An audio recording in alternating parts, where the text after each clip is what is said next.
Hello, everyone. I'm Olympia. Thank you for being here with me in this wonderful place called Lights Out Library. And I have a great story to tell you.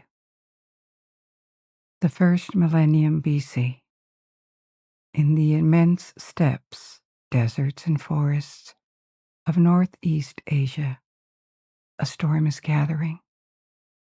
Groups of nomadic warriors, ferocious mountain archers, fast as lightning on their horses, suddenly appear on the northern frontiers of Chinese kingdoms. Their unpredictable and deadly raids wreak havoc on villages, towns, and cities, but they vanish before they can be confronted. In response, the Chinese start building walls to discourage them or slow them down enough to organize their defense. The walls spread dozens, then hundreds, then thousands of miles. But the threat never entirely disappears, and centuries pass.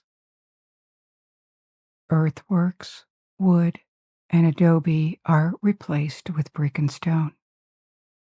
Kingdoms and empires rise and fall south of the wall for more than 2,000 years, and the masters of China repair and expand the wall when they can. No construction site in the history of humankind was ever larger or lasted longer than this one. The wall ran from the sea in the east to the center of Asia in the west, crossing plains, forests, steppes, mountains, and deserts, becoming a web of old and new constructions that was too large to be maintained and manned continuously. Long portions of the wall, the oldest ones, were eventually forgotten by the descendants of their builders. Finally, construction stopped in the 17th century when the imperial throne of China was taken by a dynasty from beyond the wall, the Qing, who would become the last rulers of imperial China. This is the story we will explore tonight, encompassing 2,000 years of Chinese history. I will tell you about the Great Wall itself, why, how it was built, and by whom. Through this narrative, we will follow the rise and fall of dynasties in ancient China and the flowering transformation and evolution of Chinese civilization. We are going to travel back in time, several thousand years in the past. But first, I would like to let you know that we have a Patreon page for those of you who wish to and can support this project. Get more of it and listen ad-free on your favorite podcast app. Patreon is a platform that allows you to contribute directly to our work financially. Our least expensive tier is $3 per month, but it doesn't mean you will get less. We let people contribute what they wish to or can, and everyone gets everything that is on our page, because the world is a better place when the sun shines for everyone. You will gain access to several exclusive episodes, and you can listen and download all these episodes with and without background sounds. And as a token of gratitude, we offer advanced releases to our patrons. We have added links to Patreon as well as links to different streaming options, which may be better suited for you. You will find these links in the description of the episode.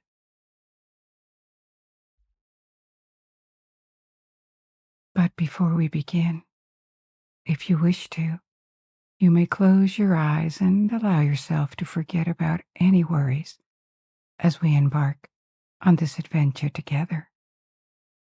Now assume a comfortable position. Maybe move a bit to settle. Take a long, deep, relaxing breath, and when you slowly exhale, feel your shoulders drop. Release the tension in your neck. Let your face soften and your jaw relax. Make sure your fingers are not clenched and that your legs are relaxed too. And allow the sound of my voice to guide you through this journey. And now, it's time to explore. The Great Wall had many different names throughout Chinese history. We will see it is not a single wall, but rather a collection of fortifications from different periods. The name Great Wall of China came into use in English and French in the 19th century. In modern China, it is called Changcheng, Long Wall, or in its longer form, Wanli Changchen, the 10,000-mile-long wall. This mile does not refer to the English mile, but to the Chinese mile, the li, L-I, which for centuries in ancient China was not defined very precisely. Its length was about 1/3 of an English mile, or half a kilometer. However, 10,000 miles here is not meant to indicate the precise length of the wall. It is used figuratively to indicate an immeasurable distance.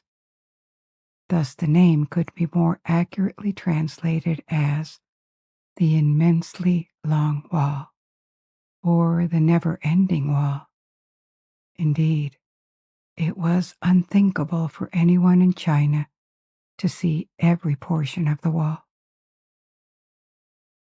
According to modern measurements, if all sections were connected into a single wall, it would be long enough to connect the two poles, spanning about half the Earth's circumference.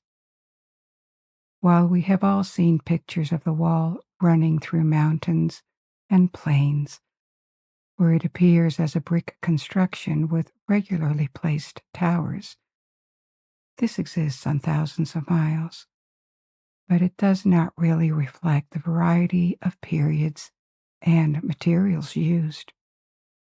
These brick constructions are from the last centuries of repair and expansion under the Ming Dynasty, which ruled China from Beijing and also built and first occupied the Forbidden City. The Great Wall had many other sections, including doors and trenches, and in some parts, natural obstacles like mountains and rivers that replaced the wall. Various building materials were used across all sections. To understand this history, we need to go back to its origins. So let's begin our exploration several millennia earlier, when China had not yet been unified under a single emperor and began to develop its brilliant and diverse culture. So, when did the history of China begin? If we take the earliest known written records as a starting point, they appeared in the 13th century BC, 33 centuries ago. At that time, the largest organized state in China that produced these records was ruled by the Tang Dynasty. Their kingdom was located in the valley of the Yellow River, the second largest river in China after the Yangtze River. The Yellow River Valley is generally considered to be the cradle of Chinese civilization. It provided water, fertile land, and a favorable climate for agriculture, allowing urban centers to form and grow. This development started long before the Tang Dynasty, in the Neolithic period, that is, before the introduction of metallurgy, thousands of years earlier. Different Neolithic cultures appeared and declined or evolved during prehistoric times in China's vast territory.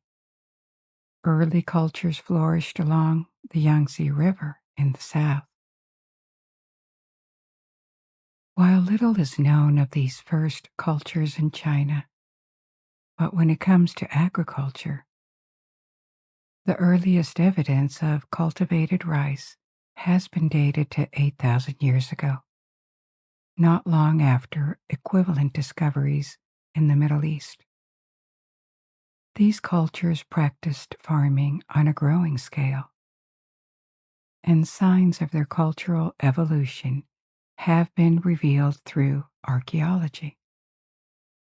Archaeological findings include not only various crafts and tools, but also cultural productions like pictographs carved in stone, thousands of different symbols or characters depicting humans in various activities, gods, animals, stars, the sun, the moon. These different symbols could be the ancestors of the early Chinese writing system, dating back 7,000 to 8,000 years. As with other cradles of civilization, with the advent of agriculture came increased population and the ability to support specialists, craftsmen, and administrators. In the second or third millennium BC, depending on the region, the Bronze Age began in China, and the earliest states described in ancient records began to form. Those were kingdoms with hereditary kings, and by convention in Chinese history, these kingdoms are named after the ruling dynasty. The first dynasty that appeared in records posterior to its existence is called the Xia Dynasty. Its kingdom would have been located inland along the Yellow River. The use of would have is appropriate here because the existence of this kingdom remains somewhat uncertain. It is known through posterior records only.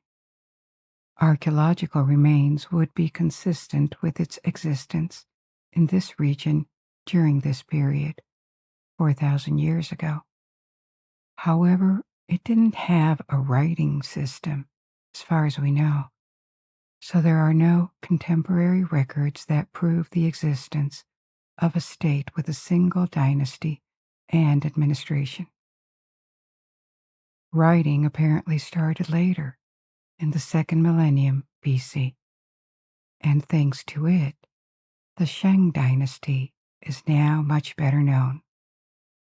It is believed that its golden age was around the 13th century BC, contemporary to the peak of ancient Egypt during the Egyptian New Kingdom. Now, this kingdom was just a small fraction of modern China, and the rest was not empty. There were already towns and villages and a fairly high population density in the east of the modern country. Population of China in the second millennium BC is estimated in the tens of millions. Not much compared with today, but at the time, it was already much larger than India, Mesopotamia, Egypt, or Mesoamerica. There were probably dozens of smaller clans and entities around the territory of the Shang. By the end of the second millennium, a formidable rival appeared. Also in the Yellow River Valley, but further west, the Zhou Dynasty, which became the longest reigning dynasty in Chinese history, lasting 800 years.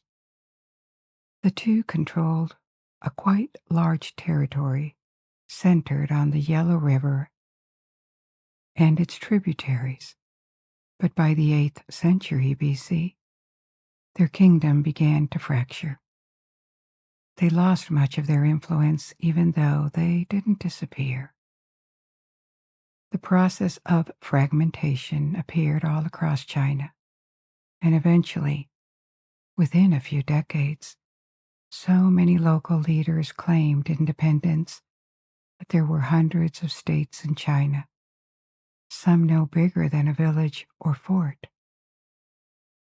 These microstates were annexed or allied among themselves, so larger entities replaced them that were often in conflict.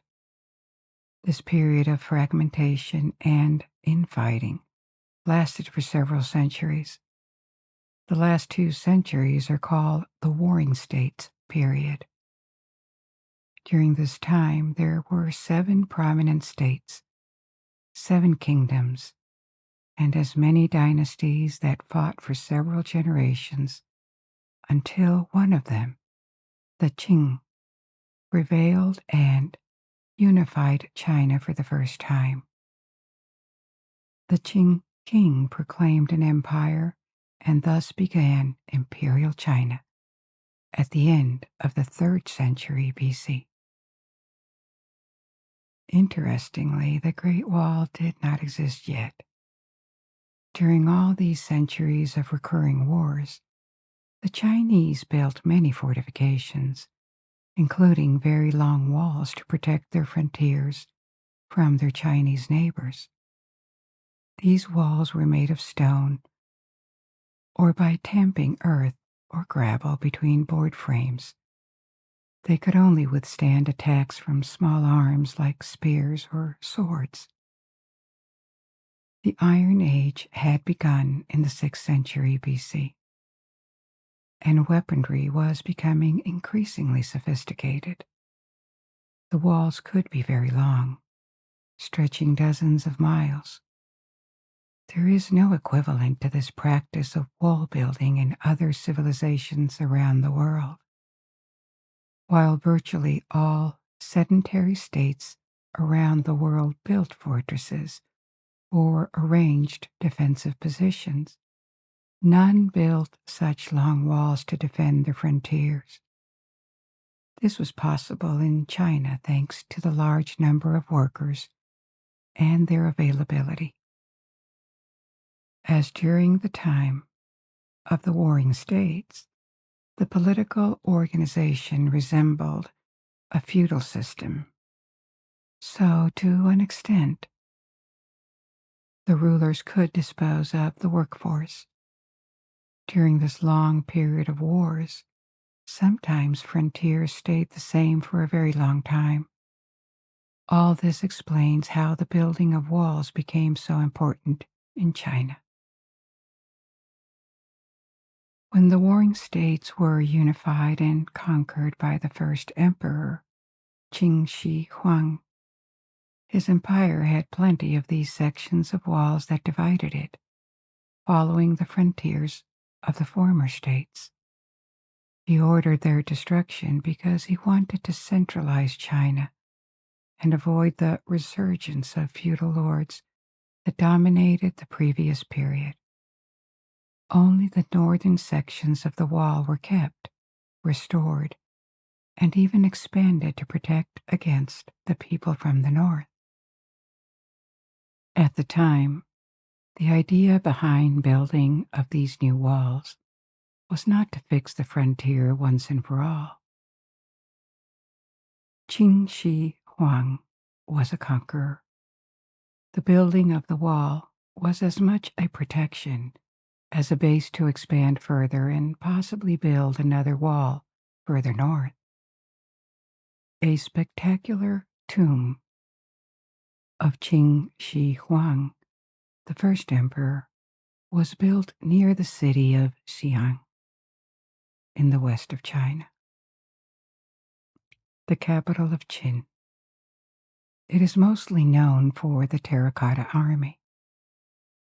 Thousands of life-size figures that guard this tomb in and around an underground palace. This was a major work, but not the largest or the most labor-intensive ordered by the first emperor. The northern wall was, some parts dating from earlier centuries. These were restored and connected along the frontier, with hundreds of miles added. The wall was not the same everywhere. Given the distances, the builders tried to use local resources. Over or near mountain ranges, stone was used, whereas in plains, the wall was built with rammed earth. Nowadays, very few sections of this ancient wall still exist. Some were replaced or the materials were reused. But for the most part, the walls have eroded over the centuries and almost disappeared. They were not always repaired and kept in good condition, because south of the wall, even though Imperial China lasted more than 2,000 years, it had a very eventful history. So let's examine what happened to Imperial China after Qin Shi Huang and its foundation. The first emperor reigned over 12 years over a unified China. A unified China, but his empire only covered the eastern part of the modern country, which was the most populated and the core of the Han Dynasty homeland. The Han Dynasty are an ethnic group, and since the beginning of Chinese history, they have dominated demographically. Many Chinese imperial dynasties were ethnically Han. It is still the largest group in China today, and also in the world. It accounts for about 18% of the world's population. Because not all dynasties were Han, because some of them were founded by invaders like the Yuan or Mongol dynasty after the Mongol invasion, or the Qing, the Manchu dynasty, the last one. But due to its size, population, and culture, China always managed to absorb its conquerors rather than become like them. This country was just too large and too populated to change quickly. By the time of the first emperor, China now had a population estimated at 60 million, as much as the Roman Empire at its peak. It had its traditions. The writing system was now already ancient. It kept evolving. But the centralization in the empire unified Chinese heartlands culturally, economically, and legally too. The passing of centuries cemented this, and for foreigners, the only viable way of controlling China became transforming themselves into Chinese dynasties by claiming the heritage and becoming more Chinese themselves. This is why, even though in the following 2,000 years, China was sometimes fragmented and had to be reunified, the various provinces or regions of Han China never drifted apart too much culturally. There was always a sense that they were part of the same empire, even when dynasties changed. And it didn't take very long for a new dynasty to emerge, because shortly after the death of Qin Shi Huang, the Qin Dynasty fell and was replaced by the new one, the Han. For more than 400 years, until the beginning of the 3rd century AD, the Han stayed on their throne. At their peak, they ruled an empire that expanded its frontiers and mostly kept internal peace. After centuries of intermittent warfare, this peace brought a golden age for China, similar to the peace kept by the Roman Empire in the 2nd century in another part of the world, almost at the same time. I told you before about the Han as an ethnic group, and now the Han Dynasty. This is not a coincidence. The ethnicity was named after the dynasty because of the lasting impact of this period on Chinese culture, art, history, and science. Sometimes there is a preconception in the West that ancient China was very conservative and rejected all sorts of innovations, or was uninterested in the rest of the world. This might make sense for the time when Europeans multiplied contacts with China during the last two dynasties, the Ming and the Qing, but certainly not for the Han period, which was a time of discoveries, exploration, theorization, and artistic creation. Speaking of culture and tradition, one aspect of the period was the state-sponsored diffusion of a very important system of thought and behavior, Confucianism. Let's stop here for a minute because it is a key aspect of Chinese culture and history. Where does it come from and why is it important?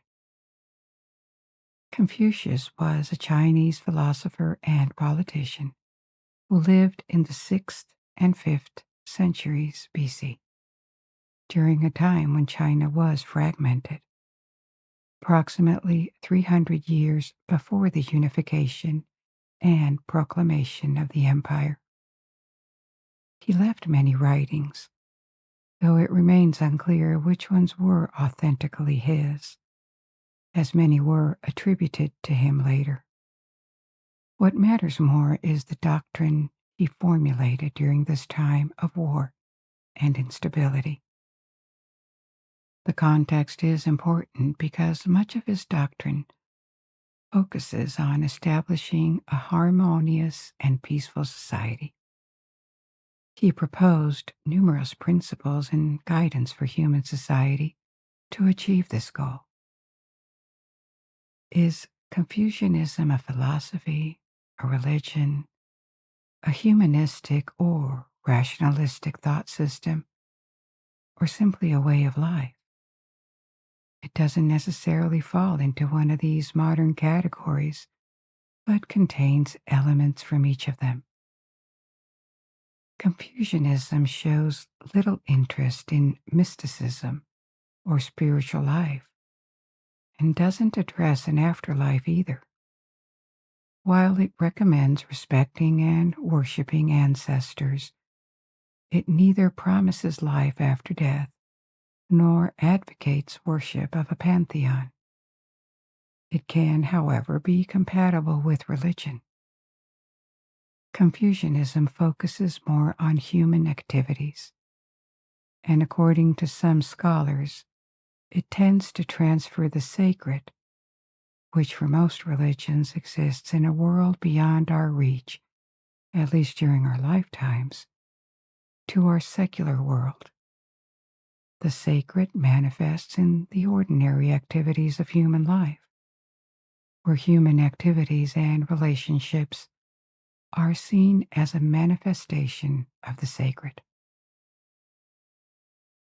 This is a quite revolutionary way of seeing things, very different from the Western antique philosophical tradition or ancient religions around the world. This is why, as I said before, it can also be called a humanistic school of thought, in the sense that it puts human beings at the center and eliminates the notion that they have to worship one or several gods that created the world, or will judge them after death. It is not anti-religious either, just more centered on human beings. And because what matters more to humans is this system of social harmony, Confucianism is focused on recommendations for how it can be achieved through mutual respect. The most famous principle attributed to Confucius is, "Do not do unto others what you do not want done to yourself." Also emphasized our personal morality, the rejection of corruption, lies, and any kind of crime, through kindness and correctness in social relationships. Correctness here means respect and obedience, because the Confucian model society has a clear hierarchy. Families are the most important social group, and within families, the younger respects the elder, the son respects the parent, the wife respects the husband, and the hierarchy extends to society.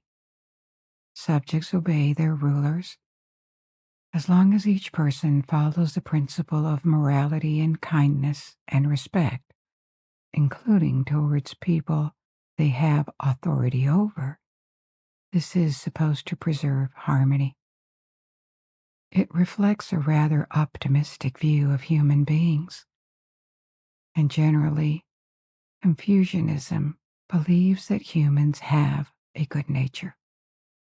They are predisposed to do good around them. They can be educated and redeem their mistakes. When we compare Confucianism to modern Western thought systems, it is simultaneously close and incredibly modern in some respects, while very distant in others. For example, regarding individualism, it is close in the sense that Confucianism tends to leave religion out of the field of philosophy.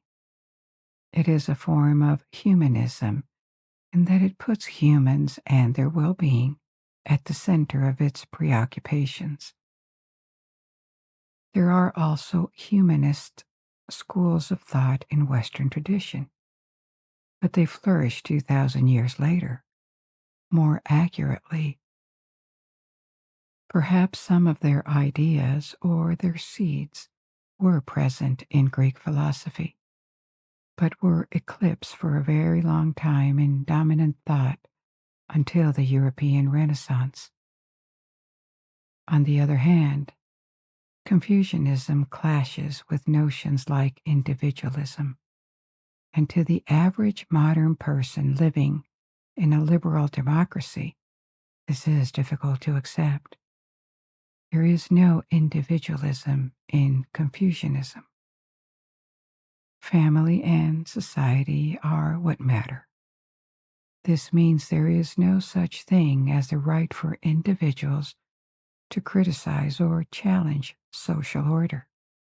They must fit in and accept submission to their families, their leaders, and what is expected of them based on the circumstances of their lives. The happiness and self-accomplishment they are promised come essentially through their participation in a harmonious society and the fulfillment of a correct destiny. Correct meaning scrupulously following the rules of society and never challenging them unless they are morally unacceptable. And this leaves little room for what we call individual liberty today, such as choosing one's path or having individual ambitions, and logically so, because these rules are designed to avoid disturbance and challenges to harmony and stability. To a Confucian scholar from the Han period 2,000 years ago, the idea that someone would want to leave a mark in the world or change it would have been outrageous. Who would you think you are with your inflated sense of self that could bring disaster to society? For example, to a modern libertarian, the social aspect of Confucianism is unacceptable. It is like an ant farm model, designed to keep society stable, as opposed to a model designed to let every person choose their destiny and pursue happiness on their own terms. Ideas don't emerge randomly. In the case of Confucianism, these principles were formulated, synthesized, and expanded by Confucius, but they gradually appeared before him. He received a long legacy that started with older dynasties like the Shang and the Zhou that we discussed previously. They were partly products of necessity. China in the 5th century faced fragmentation, endemic war, and disorder, and what mattered most was the restoration of harmony. Confucianism offers many recommendations for individuals about how they should behave and maintain moral standards. Beyond that, it is a school of thought designed to make society cohere.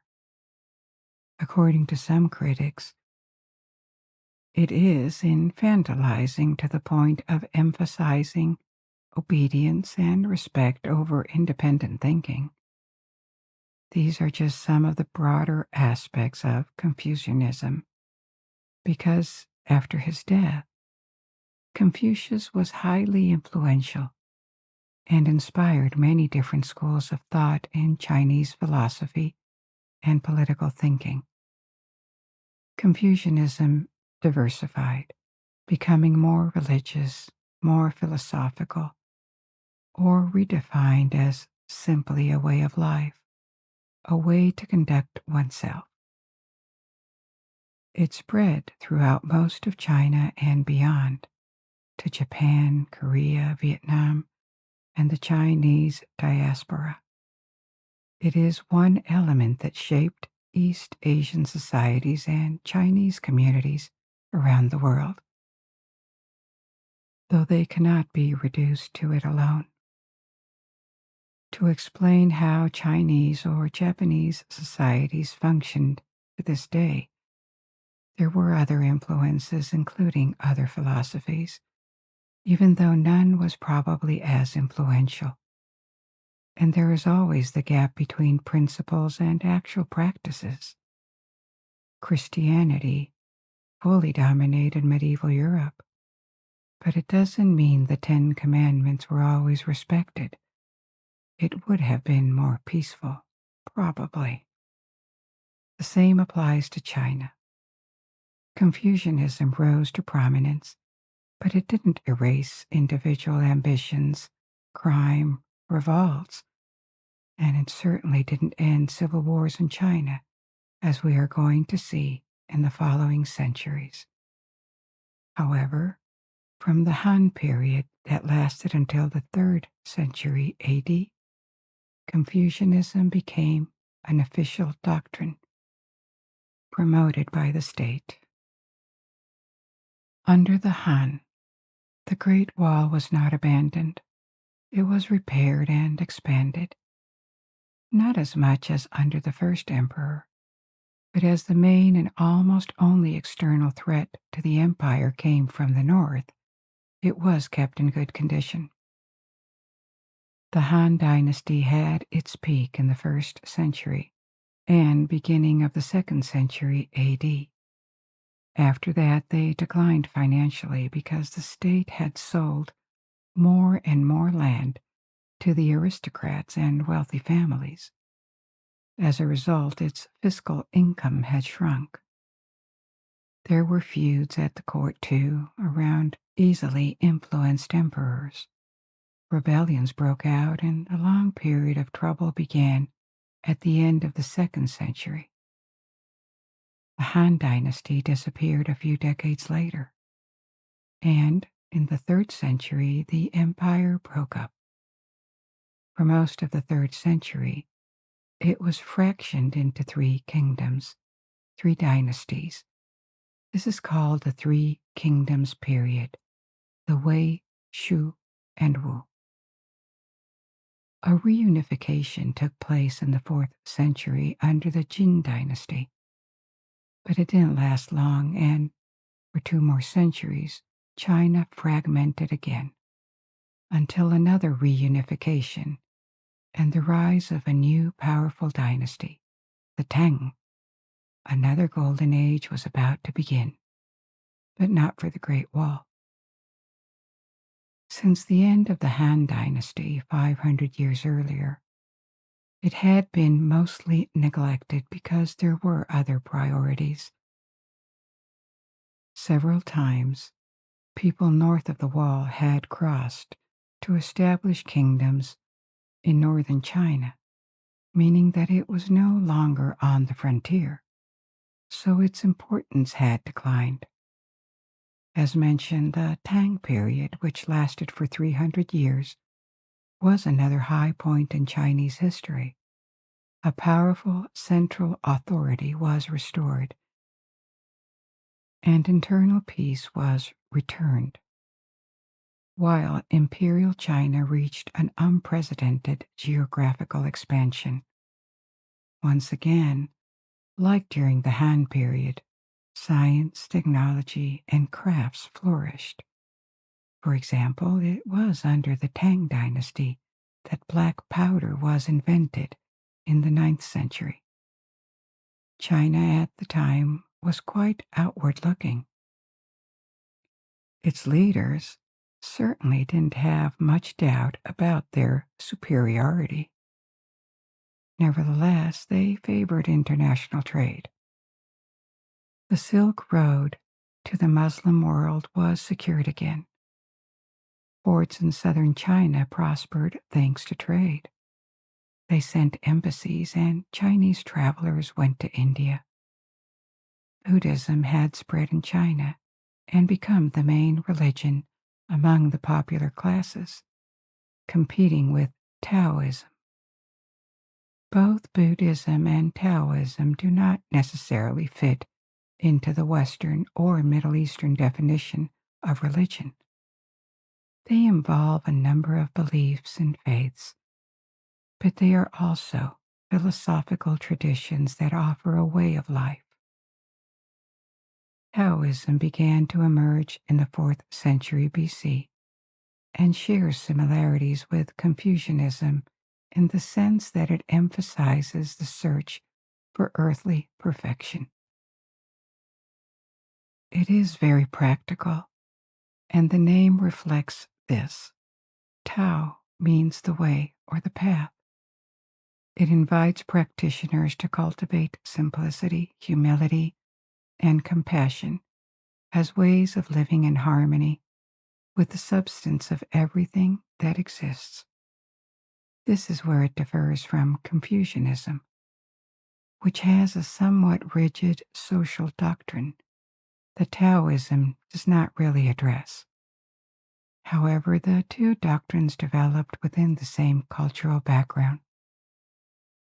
The Tang maintained large armies and paid little attention to the Great Wall, which continued to deteriorate. Some sections were entirely forgotten. Their capital was in Xi'an, at the time the most populated city in the world.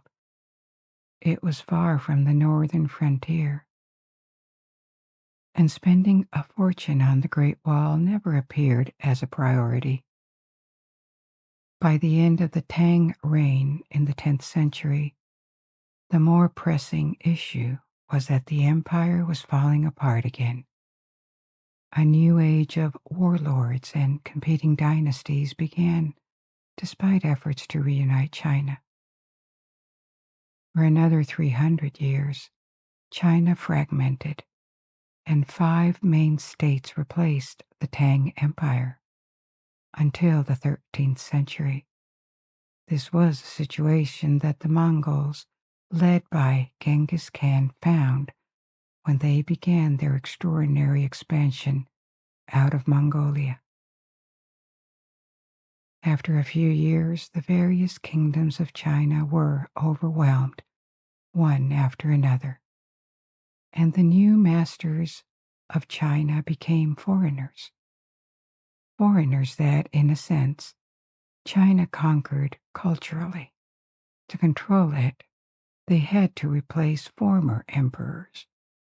Due to its demographic and economic weight, China became the new center of the Mongol Empire.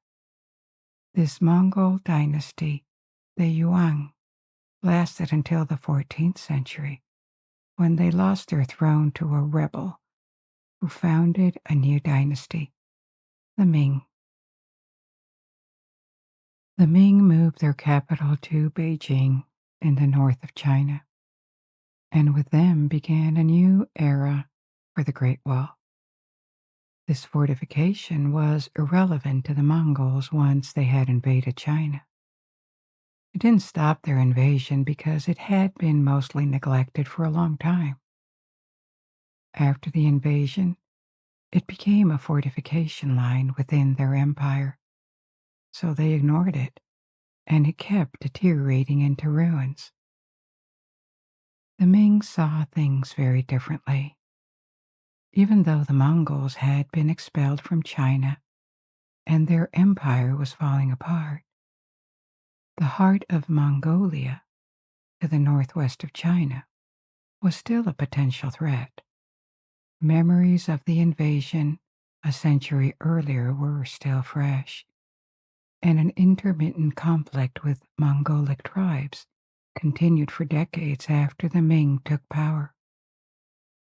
One of the Ming's priorities was to protect against invaders from the north, and the concept of a defensive wall was revived, especially after the Ming army lost a major battle to the Oirats, a Mongolic people, in the 15th century. They concluded that they had to set a frontier and hold it rather than fight a never-ending war in the vast expanse beyond China. The Ming started a restoration and expansion project of the Great Wall that was even more ambitious than Qin Shi Huang's 17 centuries earlier.